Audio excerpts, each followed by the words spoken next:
Hello friends, आप सब लोग कैसे हैं। मैं हूं दीप कुमार कुशवाहा। आज आपका डी स्टडी क्लास में आपका हार्दिक स्वागत है, अभिनंदन है। और आज हम पढ़ाएंगे हिंदी में वृद्धि संधि। उस दिन हमने आपसे संधि के प्रकार बताए थे, ठीक है। संधि के 3 प्रकार थे, ठीक है। स्वर संधि, व्यंजन संधि और विसर्ग संधि। इसके बाद मैंने आपको पढ़ाया था कि स्वर संधि के कितने भेद होते हैं, तो 5 होते हैं। 5 प्रकार की होती है स्वर संधि: दीर्घ संधि, गुण संधि, वृद्धि संधि, ठीक है, यण संधि और अयादि संधि।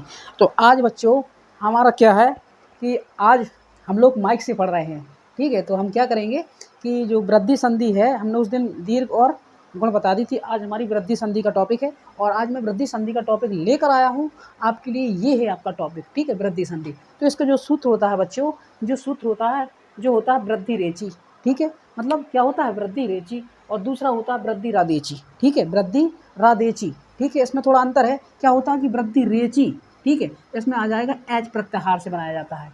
वृद्धि रेची किस प्रत्याहार से बनता है? एच प्रत्याहार से। और वृद्धि रादेची ये एच प्रत्याहार से। क्वेश्चन बन भी सकता है कि जो अगर आपसे पूछेगा क्वेश्चन में कि वृद्धि संधि का सूत्र क्या होता है, तो आपको बताना है वृद्धि रेची, ठीक है। क्या बताना है? वृद्धि रेची, ठीक है। अगर ये ना ऑप्शन में दिया हो तो ये जरूर देगा वृद्धि रादेची, ठीक है। तो आपको दोनों ही सूत्र बहुत इंपॉर्टेंट है, इसको आपको याद करना है बच्चों, ठीक है। तो इसका जो अगर पूछेगा आपसे कि वृद्धि रेची में कौन सा प्रत्याहार है, तो आप बता सकते हैं एच प्रत्याहार है। कौन सा बच्चों? एच प्रत्याहार है, जिसमें से वृद्धि रादेची में एच प्रत्याहार है, ठीक है। एच एक ऊपर एक मात्रा चढ़ जाएगी और एच प्रत्याहार है, ठीक है।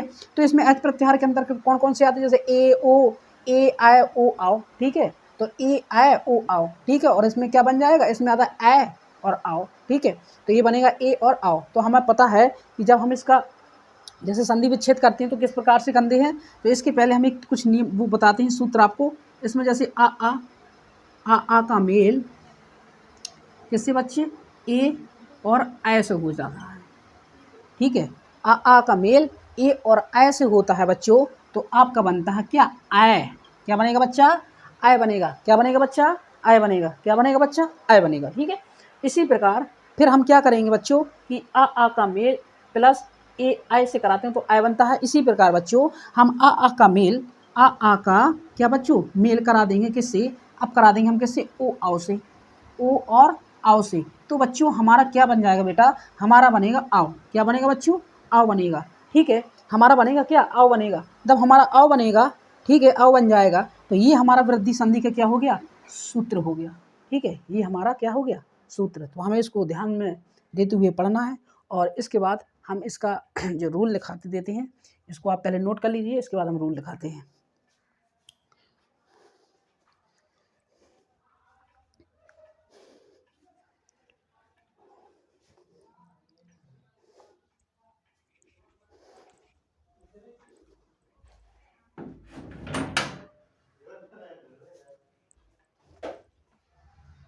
ठीक है, तो इसका रूल लिखते हैं। ये सूत्र मिटा दें, बाद में लिख लेंगे, ठीक है। ये चीज़ आपको समझ में आ गई होगी। मैं यहाँ पे लिख देता हूँ। क्या था? आ और आ मिलके ए और ऐ के साथ मिलकर क्या बनाता है? आय, ठीक है। और आ और ओ और आओ के साथ मिलकर क्या बनाता है? ये बनाता है आओ, ठीक है। तो ये सूत्र था, ठीक है। अब क्या कहेंगे? जो रूल है नंबर 1, जो रूल लिखेंगे, यदि लिख देंगे यदि प्रथम वर्ण का, प्रथम वर्ग का, ठीक है। यदि प्रथम वर्ण का नहीं, यदि प्रथम पद का यदि प्रथम पद का अंतिम वर्ण, ठीक है, आ या आ, ठीक है, आ में से कोई एक हो, में से कोई बच्चों क्या हो? कोई एक हो तथा द्वितीय पद तथा द्वितीय पद, ठीक है। द्वितीय पद का प्रथम वर्ण, द्वितीय पद का बच्चों क्या? प्रथम वर्ण, ठीक है। देखो, यदि प्रथम पद का अंतिम वर्ण और द्वितीय पद का कौन सा पद? प्रथम वर्ण, ठीक है, प्रथम वर्ण, ठीक है। तो प्रथम वर्ण में कौन कौन से? जैसे ए आय, ठीक है। ये रूल नंबर 1 है, जो इसके लिए फॉलो हो रहा है, ठीक है। प्रथम वर्ण के लिए प्रथम पद का अंतिम वर्ण आ और द्वितीय वर्ण का प्रथम वर्ण ए आई, ठीक है, में से कोई एक हो तो द्वितीय पद का प्रथम वर्ण में से ए आई में से कोई एक हो, ठीक है, ए आई में से कोई एक हो तो दोनों मिलकर आई बनाते हैं, दो में से एक हो, मतलब ए आई में से एक हो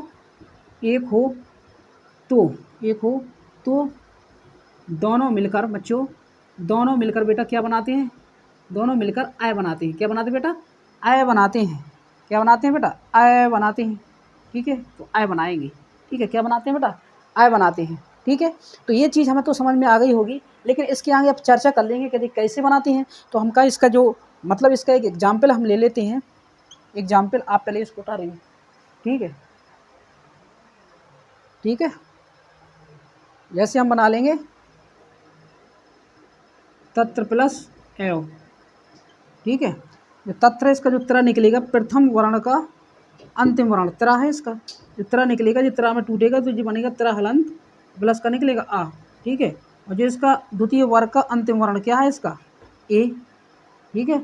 हमें पहले नियम से पता चल गया है कि जो जैसे आ और आ, ठीक है, और ए और आई मिलकर क्या बनता है? हमारा आई बनता है, ठीक है। तो बच्चों हमें ये चीज़ इसमें समझ में आई कि जो आ है आपका, आ और आई का मेल हो रहा है इसमें, तो जब आ और आई का मेल हो जाएगा तो बच्चों क्या बनेगा? आई बनेगा, ठीक है। तो इसका जो बनेगा, इसका जो संधि विच्छेद हो जाएगा जी हो जाएगा तत्र हलंत, ठीक है, प्लस आई और क्या बनेगा? वाह, जाके बन जाएगा क्या?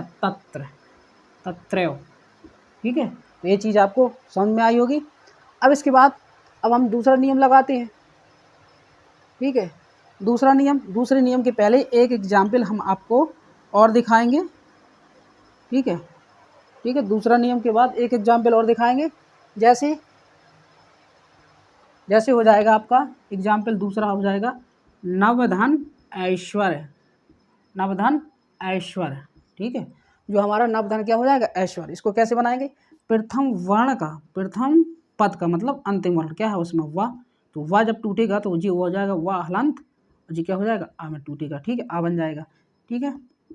इसी प्रकार इसको भी तोड़ेंगे तो जी हो जाएगा द्वितीय पद का प्रथम वर्ण यानी कि आय, और हमें पता है कि आ और आय का मेल जब हो जाता है तो आ और आय का जब मेल हो जाता है तो क्या बन जाता है? आय, ठीक है बच्चों, क्या बन जाएगा? आय, ठीक है। तो इसमें जो टूटेगा इसको बनेगा नव, ठीक है, प्लस आय और प्लस वर, तो जी हो जाएगा नव प्लस आय और प्लस क्या हो जाएगा आपका?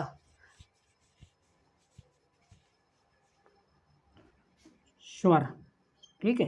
अब जी बनेगा आपका नवस्वर, ठीक है, क्या बनेगा आपका? नवस्वर, ठीक है। तो आपको ये एग्जाम्पल दोनों आपको समझ में आए होंगे।